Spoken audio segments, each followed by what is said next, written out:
few moments just to see if we've got any more people wishing to join last minute. First of all, welcome everybody that's in attendance at the moment. Thanks for joining us today.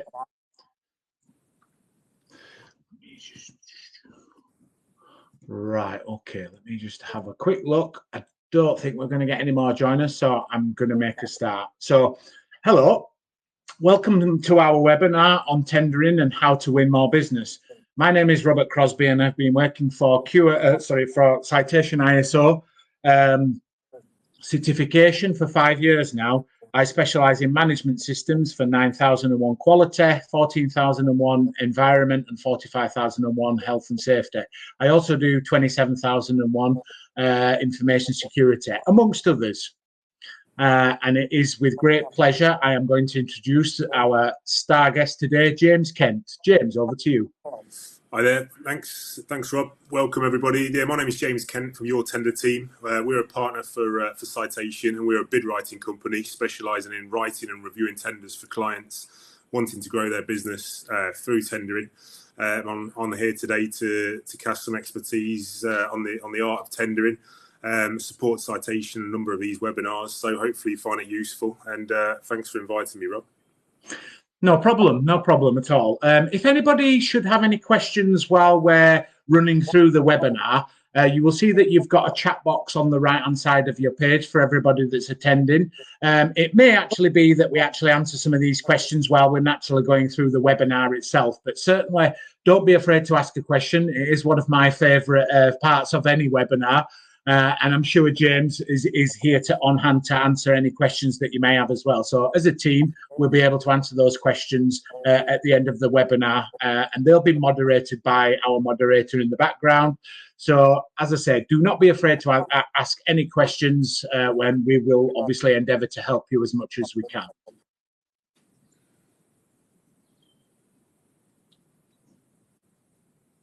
So the webinar that we're going to cover today is going to be obviously about tendering. We're going to give you an overview of tendering.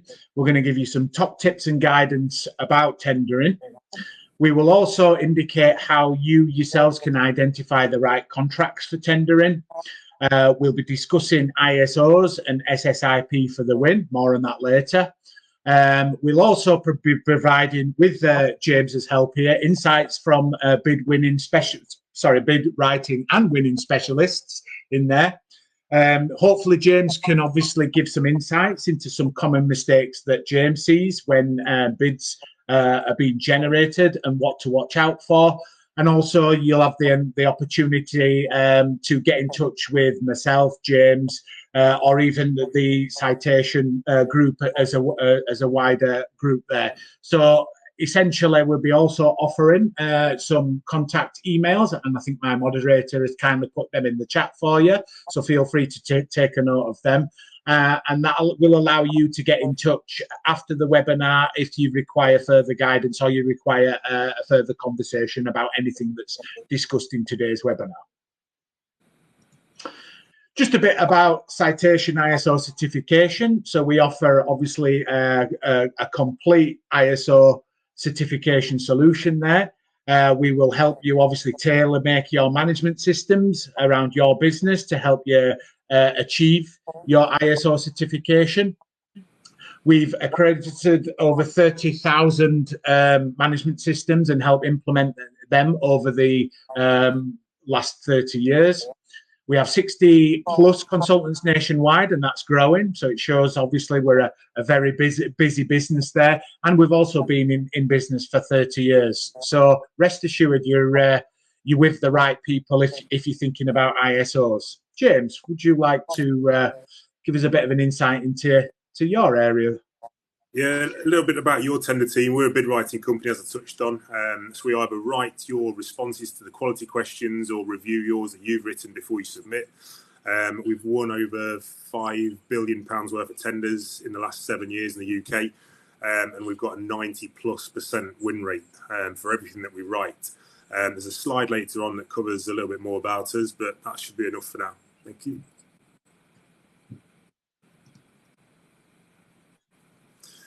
So, yeah, some key questions to begin with then. So we've helped thousands of clients with tenders, predominantly our main protocol is writing the tender. The clients want to get rid of the headache that comes with tendering and the lengthy process of responding to a tender. We create standout applications for our skilled writers and working with yourselves to extract the information out that we need to write the responses on your behalf. So some key questions for you guys in on the webinar. So what's your current success rate when it comes to tenders? People have different success rates. Some people will only bid for 1 or 2 tenders a year. They can have a very different success rate to people who apply to multiple tenders throughout the year. And you need a little bit of a strategy of which to apply for and which not to. And really, like I say, on the second point, you need to assess your strategy for tenders. When was the last time you sat back and said, look, we've had a number of knockbacks, it's not worked out for us. We're going to sit this one out and really either speak to specialists such as ourselves at your tender team, or try and take stock about what you're doing potentially wrong and gather some feedback from the commissioners on the tenders that you've applied for. So are there any businesses, any areas in your business where you might benefit from external support? Tendering, typically, you've got a 4-week window to reply to that tender. Some tenders might be 5,000, 10,000, 20,000 words for you to write up, not only to write up, but to think about and to develop. So this is a lot of time outside of your typical day job if you're not a standalone dedicated bid writer. So have a think about leaning on some external support such as ourselves. And this is where the tie-up comes up with Citation, because there's a lot of demand for the Citation Group offering within tenders, especially the ISO side of things, which is why we're supporting Citation with this today. Have you ever dealt with a local authority? Do you know what they ask for? So there's some common themes within tenders, such as a social value. Certain, depending on your sector, there'll be sector-specific questions based on what you're doing. So have you got experience delivering to a local authority? References underpin many tenders, so it's important to think what references you'd be putting forward. So it's another key question to begin with before you start thinking about the tender that you'll be going for. How do you demonstrate quality assurance? It's imperative to get over in your tender response to allow the commissioner and that particular council or housing association to know that you're serious about quality, what you do internally, and how your internal systems that you've put in place help benefit the customer in the end with a quality service or a product. Many tenders ask for ISO accreditation. It might be pass-fail. If it's not pass-fail, it might be looked on favourably, but each tender is different, so it's important to dive into that detail of those documents. And are you aware of the different types of tenders? We'll cover this in detail later on. So moving on then, an introduction to tendering, identifying the right types of contracts. So you know what service or product that you're delivering and what you want to grow your business and your unique offering. And it's important to identify the right types of contracts. So that might mean talking to local authorities and councils or housing associations that will tender for your product, getting to grips with what's been tendered in the past via contract award notices on the likes of Find a Tender or Contracts Finder, and then expressing an interest in these tenders. So the expression of interest is your first port of call during the tender process. This will allow you to essentially be connected in the loop of communications with any future tenders, and that might also mean a market engagement event with a council or a commissioner. These might be remote, some of them in person, but it's important to express an interest in a tender. Sometimes these expressions can be closed by a certain date, and you'll only be invited if you've expressed an interest by a certain date. So it's important to keep tabs on the likes of Find a Tender, Contracts Finder, government websites, where you can set up your searches to find tenders. The PQQ, the pre-qualification questionnaire, this is before the ITT. So typically this is a question and answer, sometimes with a bit of a tick box exercise, and they'll be asking questions about your experience, your company, potential turnover, accreditations will be on there. Some of them will be pass-fail. These will vary between tender to tender, so it's important to take note of what exactly they've attributed as pass-fail on the pre-qualification questionnaire. It's also an opportunity for you to answer ask any questions via the clarification process about the process to make sure you're not wasting your time on certain opportunities that you don't stand a chance of winning for based on either experience or turnover or accreditations. PQQ will then eventually turn into the ITT, which is usually the final section of the tender. So the ITT is the one where all the work's involved from a quality point of view. These will involve multiple questions requiring in-depth answers from yourselves, and this is what takes the time, and essentially we can take that pain away and answer these questions for you guys. So they're the four main points of an introduction to tenders. Moving on, this is imperative. Straight off the bat, it's the most important aspect of tender, and you've got to identify the right contracts. It's common mistake is essentially running before you can walk. So it's essential that you source the contracts that are relevant to your business, and it's about taking a step back and being realistic of what you can win. Everyone goes after the big contract values, which is not necessarily the case. Picking up smaller bits of work will help with you and your experience and form good case studies for you to go forward for future tenders. So always ask your questions. Am I eligible to bid? This will vary tender to tender. Dive into the documents and see what are the pass-fail requirements. Many tenders stipulate references or experience as pass-fail. They might put a certain turnover that you must be achieving before you can actually bid, and that's pass-fail. And yet again, ISOs are a big thing that's pass-fail on a number of them, typically 9001, 14001 as well. Do you have the right experience? At ITT stage, 95%, I'd say, of tenders ask for references. So these will need your client's details, contact details, and a description of what you've done that's relevant to the tender that you're going for. So do you have the right experience? Also, capacity. Every tender document will detail the capacity, whether that be a care company going for a specific tender, or if you're a construction company. Do you have the capacity to meet the requirements? There'll be a mobilization phase, and can you gear up your business to deliver that contract at the right volume?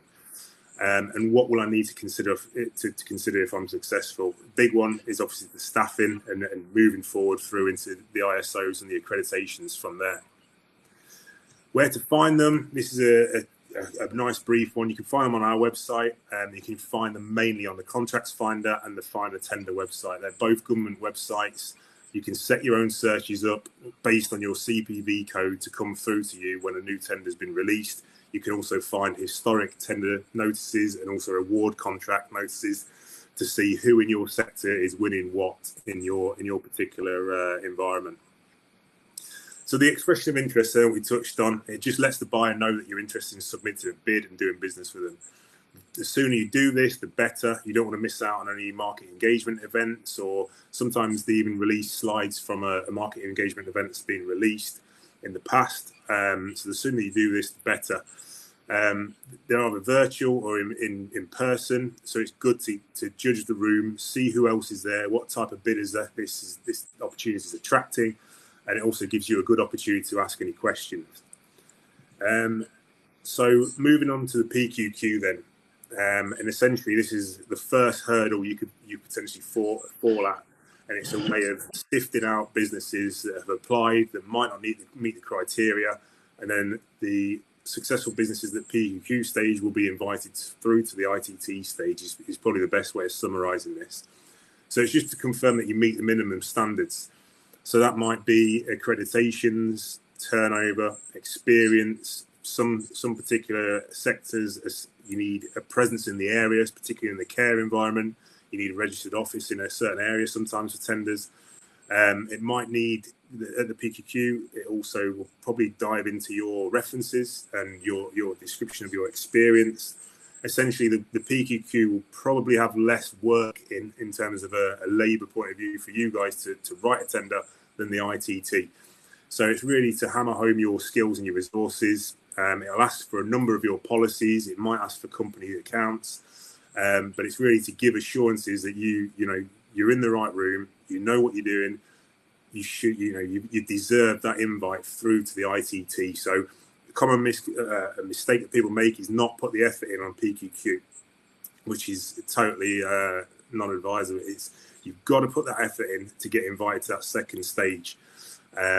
The financial and insurance information is often asked for. Normally, these are company accounts. Some tenders don't stipulate this. Also, some tenders will run a credit check, or you've got to meet a certain credit rating or a score based on their requirements. So, yet again, all of this is detailed in the documents, the specification, the pass-fail requirements. So it's definitely worth looking at those before you proceed with anything further. So, just before I move on to this slide, I just what I find sort of interesting in my experiences, James, and I'm sure that you'll probably be able to offer your own. One thing that I'm hoping that everybody can see in the webinar, that undertaking these activities, doing the PQQ, some of the feedback that I have from my current clients and from previous organisations that I've worked with is that this can take a long time, especially if it's your first time doing it. Now, there's a little term in Yorkshire that we use, and it's called getting your ducks in order.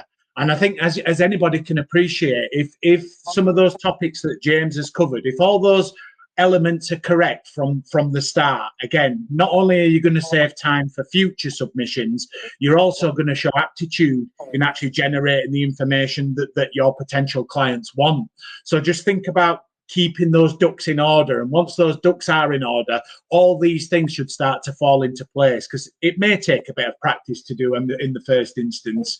And I just find that when clients look at PQQs and look at this, it can be overwhelming, but actually it's just about really understanding what you do and being able to demonstrate that. And essentially the work that James does and also the ISO certifications can lend themselves to that process as well. So the ISO certifications that obviously we deal with many certifications, but these are some of the key ones that we get to see every day and work with every day. So obviously 9001 quality management, it's about service delivery, it's about customer satisfaction, it's about making sure that your operational processes are in line with your expectations. The environmental management system, again, it's really about how your organization's managing your environmental controls. So, for example, are you looking at your legal obligations? Are you evaluating those legal obligations? Have you identified what environmental aspects and impacts can affect your organization? What risks and opportunities that you've got?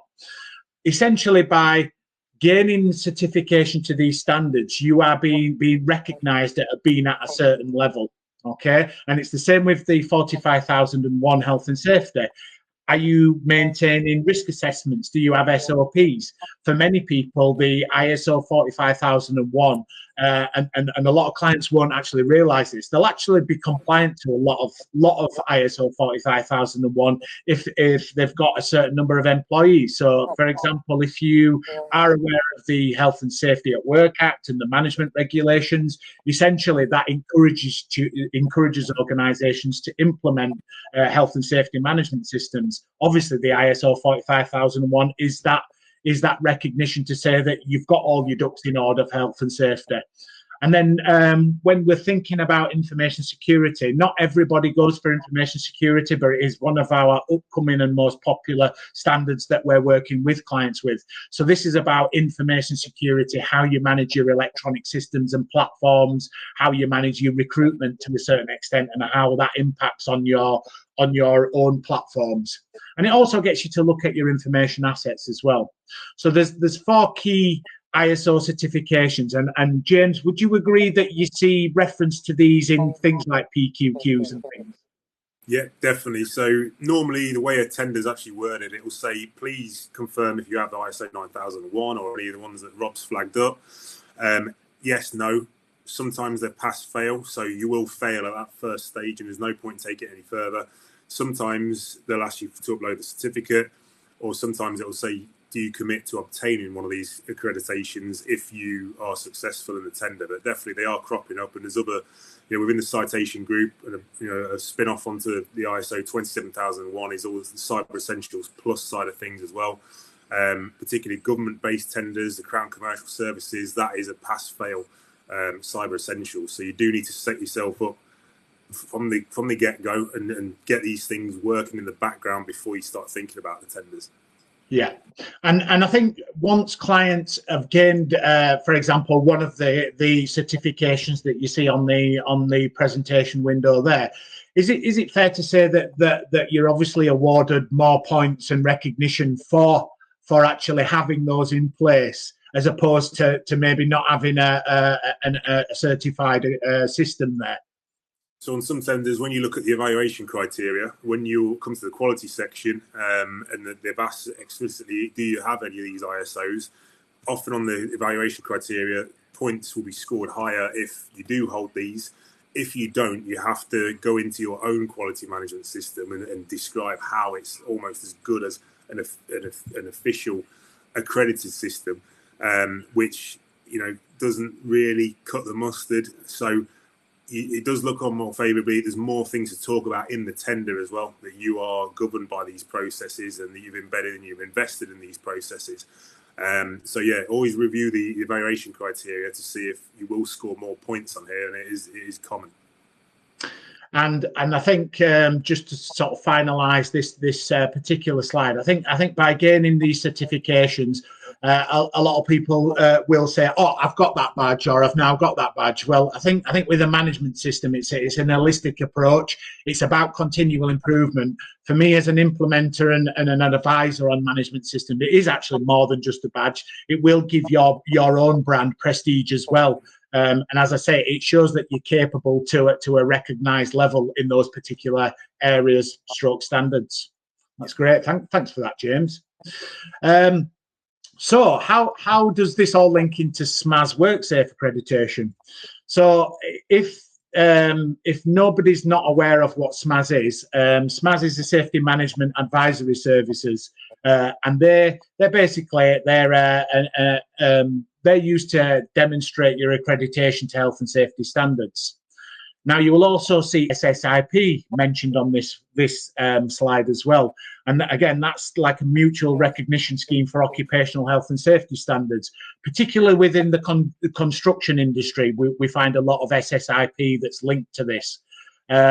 So that they obviously facilitate mutual recognition between health and safety pre-qualification schemes. So that essentially, by being recognised to SMAS, you're already partway through the SSIP certification. And again, the ISOs build onto that in the same light. Being members of or accredited to these types of schemes obviously gives you a competitive edge, because not only will it demonstrate that you've got all of the main key criteria in place, that can actually be transferred to various other tenders and pre-qualification questionnaires as well. So in effect, it will help you speed up the overall process, because that is one feedback that I do get from certain clients. Filling out PPQ, oh, they take me half a day to do. Well, when you've got things like your accreditations in place and your members of SMAS, that will hopefully help speed up that process. Would you agree with that, James? Would you say it lends its hand to the general process of tenders? Yeah, so particularly in the construction sector, filling out a PQQ or selection questionnaire, if you can evidence that you've got an accreditation from the likes of SSIP, you can skip certain big chunks of questions, so it does speed things up a lot, essentially because you've met those standards and you've been awarded this accreditation based on what you're doing, so you're entrusted to operate at a high standard from a health and safety point of view, so you don't have to complete as many questions as a company that doesn't have this in place. Yeah. So, oops, apologies. There we go. So obviously we've already indicated some benefits of ISOs and also SMAS there. We've also mentioned the point system there. So being recognised to a standard on an accreditation, it's going to give you that competitive edge. It's going to give you more points. It's going to allow you to actually fill out those PQQs a lot quicker. Obviously, I've mentioned badges in there for your own marketing purposes. Again, there is a lot more than sits behind than just a badge. It's actually it's that recognition to say that you're at that certain level there. So you obviously, whenever you get accredited to a management system, you'll get a badge for that. Some management systems are integrated, so effectively it recognises that you might have two management systems that have been integrated, but you get recognition for the fact that it's an integrated system and you're managing it as one holistic system. I think obviously by looking, if anybody's aware of ISOs and the internal audit process and the audit process that we look at as an annual activity, you can actually identify opportunities. You can identify any improvement activities through your audits and through ongoing checking. So essentially what you're really doing is keeping a check on what you're doing throughout the year and effectively identifying things to either improve it or to prevent, I'm going to say, shortfalls from happening.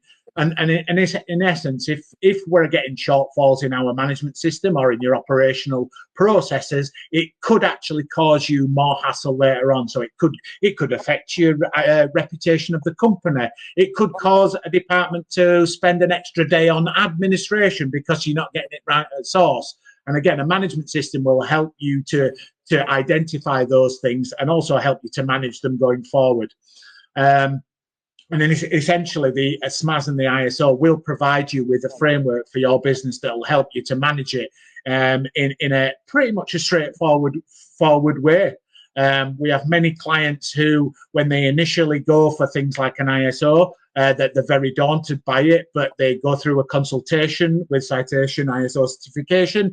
We have got, as you already know, we've got over 60 consultants nationwide, and they're all professionals in what they do. So they can effectively help clients bridge gaps and help them to understand the management system. So it becomes more centered around the business than just what we'd a lot of people call as a checklist or a tick box exercise, because it does become more of that. You can actually improve the way that you're carrying out your organizational activities, and also it can help you identify maybe new areas and new markets that you can move into through the risk and opportunities aspect of management systems. So yeah, there's a lot of benefits, and with obviously you're going to be exposed to sort of more as we go through, but feel free to ask any questions later if anybody needs to on that one. So the invitation to tender, the ITT, this is the main stage, typically the final stage. It usually is. Sometimes there might be a presentation involved, depending on your sector, but usually this is the last one. So this is the main, crux of the tender. This is where you can what will make or break you. And this is based following the PQQ stage, based on your responses and what you've said there. You'll be either invited to ITT or you won't. Sometimes tenders don't have a PQQ stage or an SQ stage; they go straight into ITT. But like I say, this is the main one. Often involves case studies. These have got to be relevant to the service or the product that is being tendered for. And the method statements. These are the nightmare that is, these cause absolute nightmares for some of our clients before they started using our business. And this is where you've got a set amount of words to answer the question that they're asking. And this is what exactly my business specializes in, taking that away from you. We'll write your method statements for you, your responses to the quality questions, or review yours. These are what takes the time. So typically you'll have 4 weeks to respond to an ITT. At this point, you have to run this alongside your day job, and it is essentially a full-time job. So ask yourself the question: have you got enough time to respond to the ITT with a high quality response? Have you got enough time to do all the pricing, the policies, and everything that that's asking for? And if the question's that no, reach out to ourselves or Citation. Will involve pricing unless the pricing's been stipulated. So you'll have to complete a pricing document and really hammer home why you're the best business to be awarded this ITT. You've got to outline your commitment to project delivery. You might have to do a mobilisation plan as part of this, and what can you offer to the commission that's different to your competitors. So what are your USPs? Also, it's important to ask the question is how this ITT is going to be evaluated. Is it based on price? Is it based on quality? What is the split? So they'll give you a percentage over quality versus cost split. Typically, that's 60-40 either way. So if you know something's heavily geared up for pricing, you've got to be keen on your price. How does it benchmark into your competition? If it's heavily geared up to quality, have you got enough time and resources to write this tender in such a high quality manner that it's going to blow everybody else out of the water and it's going to receive some great feedback? And if the answer is no, you haven't got the time, reach out to ourselves and we can assist you from there. The next slide covers completing your bid. You've got to be accurate. If you're going to write this yourselves, we can review it, get your colleagues to review it. Accuracy is key because you will get picked up on, and if you are unsuccessful, the commissioner will probably highlight exactly why. Accuracy is probably one of the key themes. You've got to understand that anything that you put in your tender can be put in the contract. So 100% truthful at all times. Have you followed the specification and the buyer's bid structure? So it's got to be logical, transparent. You can't use jargon. Sometimes the evaluators might not have much experience in your sector, so write it as if they've limited experience in your sector, but with enough detail to still come across as you are the expert in your field. You've got to be thorough. You've got to review the documents in advance of either engaging us for a service or you deciding that you wanted to respond to this tender. You've got to really delve into these documents and understand that tender, that process, that contract 100% before you make your decision whether to bid or not to bid. Engaging, we put on there, cut and pasting. Everything that we write is bespoke to that particular tender. People fall into the trap of copying and pasting from a different tender. And when somebody who's external to that process, who's going to be evaluating your tender, it is so obvious. And that a lot of people fall down. There's errors in there with different councils, names cropping up in there and all sorts. And it's just not advisable. Building a library of responses is great for only a handful of questions. This is, when you're writing your quality questions, they've got to be bespoke and unique to that particular specification and that bid. So other commonly used terms that we get asked what they mean: DPS, which is dynamic purchasing system. Essentially, that is a foot in the door. If you're awarded a place on a DPS, they'll release mini competitions or call-offs from there for you to try and quote or mini tenders off of there. Good protocol if you've not got much experience to try and build that experience and use them as references. AQP is any qualified provider. Selection questionnaire is referred to as an SQ. RFP, request for proposal. Sometimes that's heavily geared around just the quotation, or it could be heavily geared around quality. And an RFQ is a request for a quote, essentially, usually with some quality attributed to. But like I say, review that evaluation criteria that every tender will have to find out exactly where the importance lies. Is it cost? Is it quality? Is it a combination of two? And ask yourself, can you be keen on price enough to win this based on your knowledge of your sector? Or do you have enough time to respond to this tender in such a high quality manner? And ask yourself, have you got a bid writer sat next to you in your office to do this, take it away from you? If the answer is no, reach out. If the answer is yes, the likelihood is other businesses in your field who will be interested in this tender might have their own. And if you want to gain a competitive advantage and have another set of eyes cast on those responses, speak to ourselves. And really, this is where your accreditations crop into a tender. So this is an example tender, the highlighted text. You'll see health and safety policy. You usually have to submit this at an SQ stage or an ITT stage.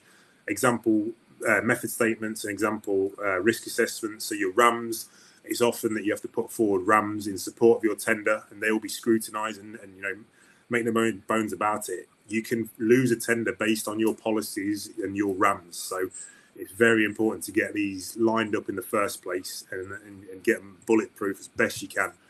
The boxes on the right-hand side form part of the SQ. So a list of your accreditations, are they enclosed? As you can see, these are marked out of 40 on there. So going back to Rob's question about markings, these are marked out of 40. So yeah, again, are they pass-fail? You will probably need to evidence it with a certificate as well. So yeah, again, have a look at the tender documents, see what they're asking for. We are seeing more and more reliance on ISOs, and especially the likes of the cyber side of things for government tenders. But you will find all of this in the tender documents. So common mistakes. People do want to run before they can walk because they want to grow their business. We get that, but we have a number of people we speak to, and they're applying to tenders every week a scattergun approach, it just simply won't work. They're either applying to tenders that aren't fit for them. They've not got time to go through the documents to make sure that they're fit for the tender, they're eligible for the tender, and they're just applying left, right, and centre and hoping for the best. It never works out. You know, are you reaching out outside of your geographical area too much? Focus on, you know, your strengths. You know, you could be up against some nationwide national companies. You know, maybe think about being local first and grow from there. There's no wow factor in your bid. This is often some feedback that our clients have got on their bid before working with ourselves, whereas the commission has read their response and, you know, it's not wowed them enough to say, right, okay, these guys really know what they're doing. We'll look some more into these guys, and, you know, they've gone above and beyond, and we'll make the award to those guys. You've missed the big picture. Often people will write a tender without even looking at the specification, and that specification is your Bible to the success of delivering that service. You know, you've got to make sure you can deliver the service that the tender is asking for. And often you've missed the big picture and you're just telling people what you can do rather than what they want, and you meet that need. And going above and beyond, you know, a typical example of this is where they've asked for a 2,000 word response on your approach to quality, for example. Answer this question in 2,000 words and you write 500, and you've essentially used 25% of the space you can to really hammer home why you are the best company in this field and this competition to deliver this service or this product, and you've totally missed the boat in terms of what they're asking, and you've let yourself down by not fulfilling that 2,000 words in that response, mainly based on time. Yet again, ask yourself, do you have enough time to respond to this tender? And if the answer is no, reach out. Document library will save you considerable time. So getting all your policies in one place and have someone in your office or a colleague or yourself to quickly access your accreditations and your policies, your accounts. They'll all be asked for on the SQ and on the portal. So get them all in one particular place, and, you know, speak to your accountant to get all this information ready for when you see a tender that you can go for. Yet again, this links heavily back to Atlas, which Rob will cover, I'm sure, and testimonials and client lists. Think about who you can put down as a reference, and keep them up to date with their contact names, details, etc. Thank you, James. And as James mentioned, that there is obviously a lot of documents that may be relevant to your tenders. And I think one instant benefit, if you are a potential client of Citation or an existing member of Citation, and you may or may not engage in our services for ISO, but if you do engage in our services, one of the things that comes with being a member with our organisation is we offer a platform called Atlas. And Atlas will become your central point for a lot of your documentation. So things like health and safety and HR management and training, there's the Atlas platform for that. But it also provides its own area for your ISO certifications. So things like your internal processes can be put on there and centralized on there. There may be certain templates that you're using and certain other documents that you may need as part of your operations. And Atlas will allow you to store all that on that platform and manage it and edit it. And it obviously keeps things safe because it's a secure platform where usernames and passwords are required. I think that some of the advantages that I get feedback from clients is it allows them to see absolutely everything they need for their ISO and for health and safety and HR alike. They can also allow members of their teams to gain access. So, you know, it's not just one person within the organization. You can set up permissions and privileges for people so that they can see various levels. But essentially, once you think about what documentation may be required for a potential tender, well, Atlas will essentially help you to centralize all that, and it's available at touch of a button. Essentially, you can access that on your phone, if you so desire, on your mobile devices, tablets, and also obviously via a computer. So again, it's at your fingertips. If you can get an internet connection, you can get access to your ISO platform.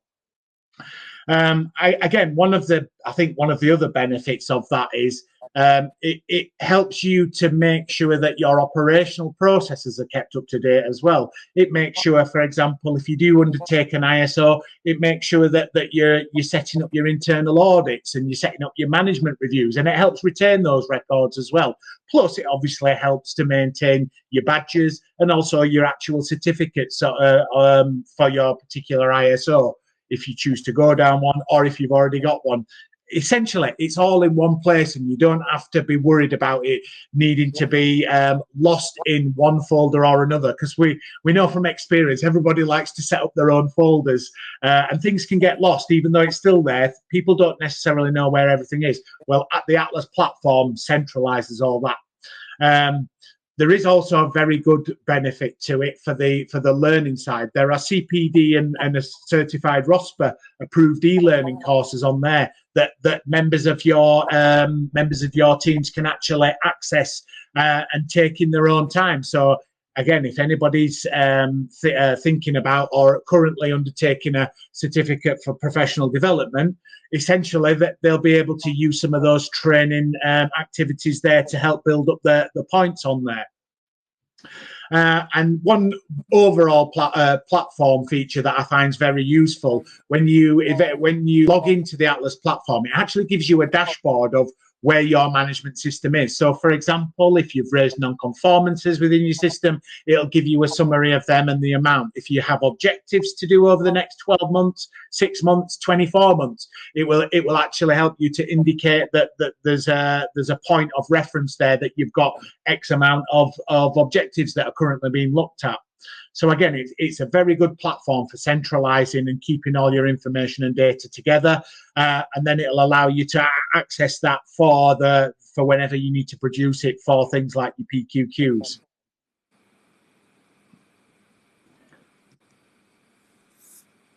Right, so other considerations when tendering: double, triple checking your quality of the submission, just to eradicate any errors that might be in there, grammar, etc. What if I lose a tender? Your first port of call is gather feedback. Feedback is key. It can help you develop. It can help you learn for the future tenders, and you can ask any specific questions to that commissioner during that sort of process post award. Do you have the resources, capacity, and experience to deliver the tender? Vitally important, and make sure you ask yourself this at the front end of the tender process and not halfway through when you spent 2 weeks on it. Do you need to consider outsourcing? Reach out to us if you want to remove the headache of responding tenders. Reach out to your tender team. Have you reviewed your HR documentation, your contracts, handbooks, policies to reflect any key changes? It's crucial that these are often asked for as uploads for tenders, and your whole quality response will be based on how you document HR, your processes, your training, etc. And as Rob pointed out regarding Atlas, your response should be built around the support that Citation are giving you, that helps you stand out from the crowd. And yet again, do you have a full set of up-to-date policies and procedures?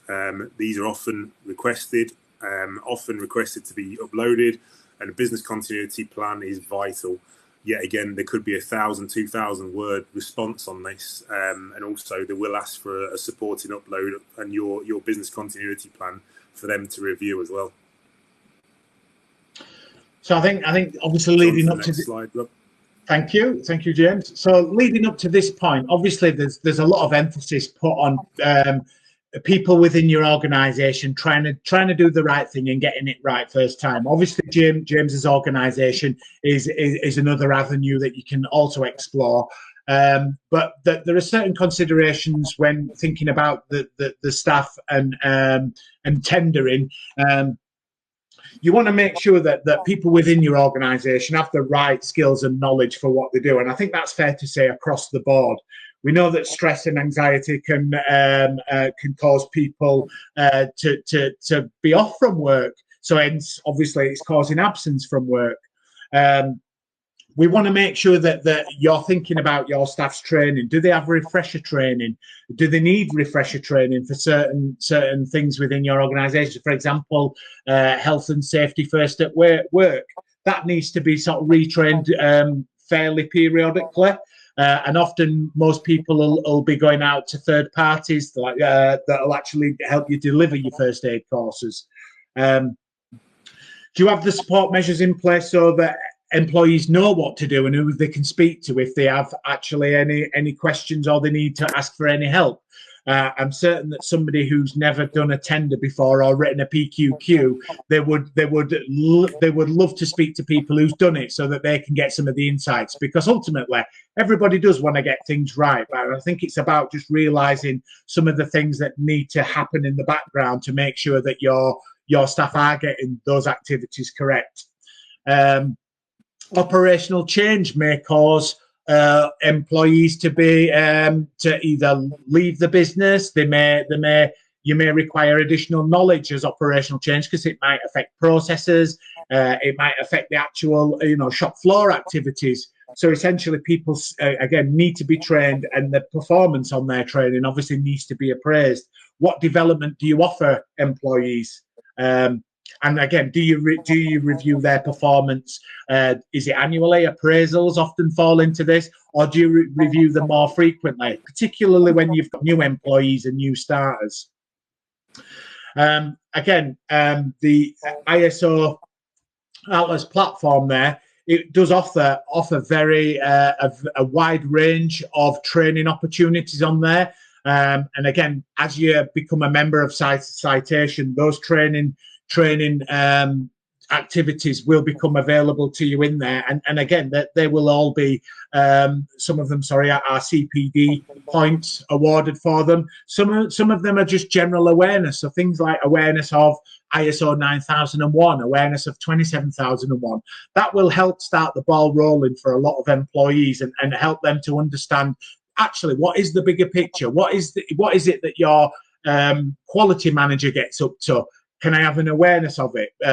What policies is the quality manager involved with, or the environmental manager, or the health and safety manager?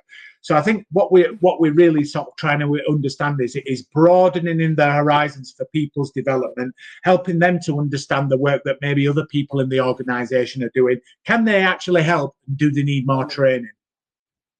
And again, the Atlas platform does provide a really good wide range of training opportunities for your staff. So some benefits for ISO certification. Some of the things that our clients have already found, and some clients that are new to Citation ISO certification that are just coming on board with us. We have got experts in-house. We've got expert consultants and auditors. We help businesses through consultancy means to create management system that works for their business. We make it bespoke to their business through the consultancy process that we have. And essentially, a lot of clients will come to us and say, I'm very afraid of this process. I don't really know what to expect. We help demystify it. We create relatively simple processes that the client can understand and follow, and with a view to other members of staff also being able to follow those management systems. We try and keep it simple where possible. Obviously, for example, the ISO 27001 can be quite complex when you first look at it. But essentially, by breaking it down and breaking it down into processes and statement of applicabilities, we actually make that process as simple as it can be. You become part of something bigger. So, as I say, if you sign up with Citations HR and Employment Law, you have access to experts. You have access to an advice line. You also have access to health and safety experts as well. And again, we can also connect you to SSIP experts as well as SMAS WorkSafe. And I think if you think about the all product offering, whether it's SSIP, whether it's SMAS, whether it's an ISO certification, we do have many contacts, and we have many facets to our business that complement each other. Again, one of the reasons why James, our partners, here with us today, because we've obviously worked with James in the past, and James delivers a very great service to his clients and also some of our clients. So I think one of the things that I particularly did smile at, James, is one of the simple questions that you ask yourself: have I got the time and the expertise to get out that PQQ, right first time? And in a lot of cases, do you want to win the bid, or do you want to give it a go and find out that you'll fail and maybe learn from it and go and try and go for the bid next time? And I'm sure, James, you'll probably be able to sort of feed this in here. I think you've got probably more of a chance of winning that bid, with obviously your help in there as well. Yeah, definitely. And like I say, some tenders, once they've been awarded, they're not going to be re-tendered for 3, 4, 5 years. So you've only got one shot. Yeah. Okay, then. Over to you, James. Yeah, so a little bit about ourselves. Obviously, like I say, we're a citation partner. Plenty of awards. Just recently won the Lloyds Bank award. Most decorated bid writing company in the UK. What is a bid writing company? As I've touched on, we will respond and write your responses to any tender. Or we can review yours that you've written if you feel comfortable writing them yourself. So it's our full tender write or our tender review. We've got a 91% win rate for everything that we write, which yet again is industry leading. And that is, we help transform businesses going from a £300,000-400,000 turnover through to 4 or 5 years down the line. They're turning over 6, 7, 8, 9 million pounds based on the tenders that we've helped win for them. Specialising in business growth, and we've won over £7 billion worth of tenders for our clients. So a little bit about ourselves, and then on to Rob's last slide. Yeah, before I go into that slide, James, I think two things really stick out to me there. That the tender win rate, 91%, that's very impressive, and obviously the £7 billion worth of tenders that's won. It speaks for itself in that way. So proud of you for achieving that. Them are very good stats there. That makes me smile. Yeah. So we're going to be soon. We'll be going on to the Q&A session. But one of the things that we obviously want anybody that's attending the actual webinar is if you do have any questions, and again, you can engage with us. We would love to understand your business better, even if it's a case of you're just wondering which route you should take, whether it's for tenders, whether it's for an ISO. Essentially, we have experts on hand, and obviously you can contact us. We would like to start that conversation, and again, if it's additional questions after the webinar, if you ask a question and you've got more questions again later on, there is various contact emails that have gone in the chat already from my kind moderator, and also there's the actual ISO sales at citation.co.uk email address there. So there are many routes that you can actually contact us. Do not be afraid to get in touch. We can have that conversation with you. We can indicate the best way forward if we feel as though that we've got a solution for you. And one thing that I can say, everybody that I engage with Citation, they're very helpful people. They really do want to achieve the things that you want to achieve as well. So we're all on the same page as far as wanting to push things forward and help you with your with your tenders and also with your ISOs.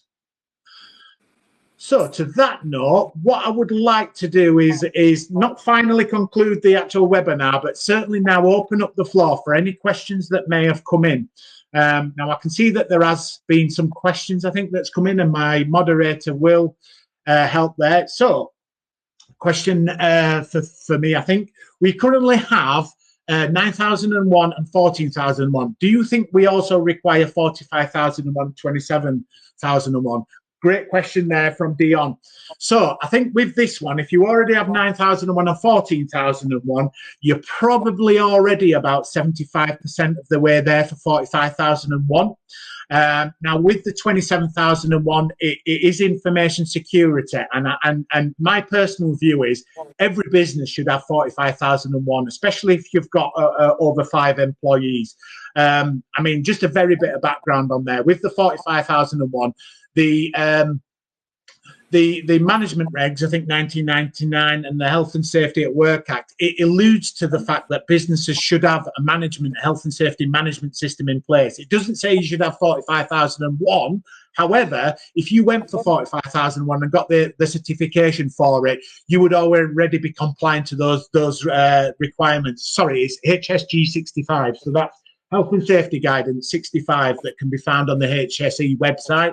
So that's what encourages organisation and gives guidance about management systems. So the 45,001, if you've got that, that goes over and above HSG 65. So you're already compliant to government guidance on that anyway.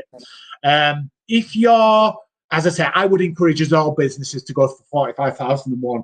Now with the 27,001, I think what you really want to look at is, are you being asked for it from your clients? What sort of operation have you got? So for example, and I'm just going to sort of draw some examples. If I'm a lone business owner, and let's just say I mow lawns for working men's clubs as an example, it might not be necessary for me to have 27,001 because my clients is effectively sort of business to business, and I don't hold a lot of personal information. I certainly don't have any employees. Whereas an organisation that may be dealing with patient information, with financial information, so names and addresses, organisations that do mail shops, for example, that would be more relevant to them. So I think have a look at your business. Do you deal with a lot with record information and records? And 27 might be an indicator that you might need it. And one of the other ones, as I've already mentioned there, if you're submitting PQQs, or you're having tenders, or you're asking new clients to engage in your services, is that some things that they're asking for? Or are they asking for certifications? So that would be a good I'm going to say a litmus check to see whether you needed 45 and 27. I hope that answers your question. Feel free to get back in touch if you want to explore that a bit further. So this question's from Jack. Would having a standard tender package agreed in place in your company help with the process of tendering? A checklist of requirements to go with every tender, for example. James, can I offer that over to yourself? Yeah, so Jack, keen to take this sort of offline because it's based on your industry and the sector is, but we can definitely assist with this. We do a service where we'll analyse documents, go through the documents and highlight to you exactly what your requirements are for submitting the tender, so we can help this. So if you'd like to get my email from the chat, I think it was put on by Ellie, our moderator. Get my email, send me an email, and I'll give you a call to discuss exactly what sector you're in and your requirements. Thanks for that, Jack. Ooh. Right then. So, unless I'm mistaken, my moderator there, is there any other questions? We'll give everybody just a couple of seconds there just to get the fingers going and get any more final questions.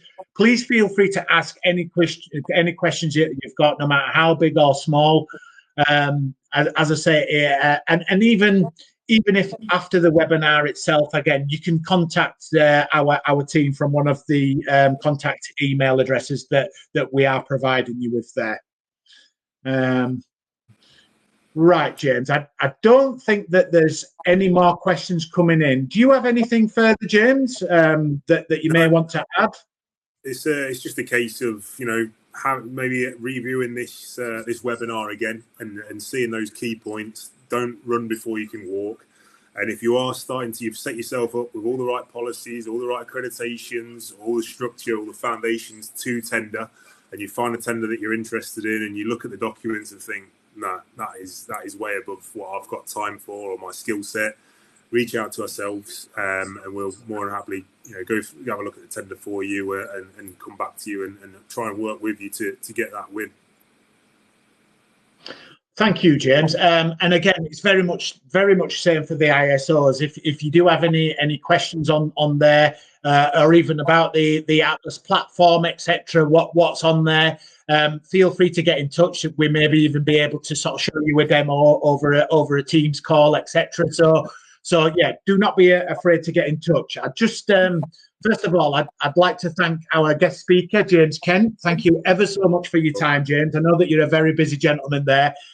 You've absolutely done really well today. I've thoroughly enjoyed it. I've loved the insights that you've given there. I'd love to be on another webinar with you in future. So thanks ever so much, James. I'd also like to thank everybody that's actually attended. We do realise that your time's precious, and it is obviously a resource that your business there has to factor in there. So again, I appreciate that, and I appreciate everybody obviously asking the questions and getting the benefit out of the webinar that we want you to get out of it. Just for clarity as well, you've got some contact emails in the chat. There are also contact emails in the webinar presentation slides. Our moderator will be sending those the webinar slides out itself to everybody that's attended. So don't worry, you'll get a copy of that for yourself. And I think our moderator will be obviously putting a copy of the actual webinar itself and the video of it online so that you can access it there. So if you do have any further questions, don't hesitate to get in touch. And I'd like to conclude the webinar there. And one last time, I hope everybody has a fantastic bank holiday weekend and hope to see you on our next webinar. Thank you ever so much.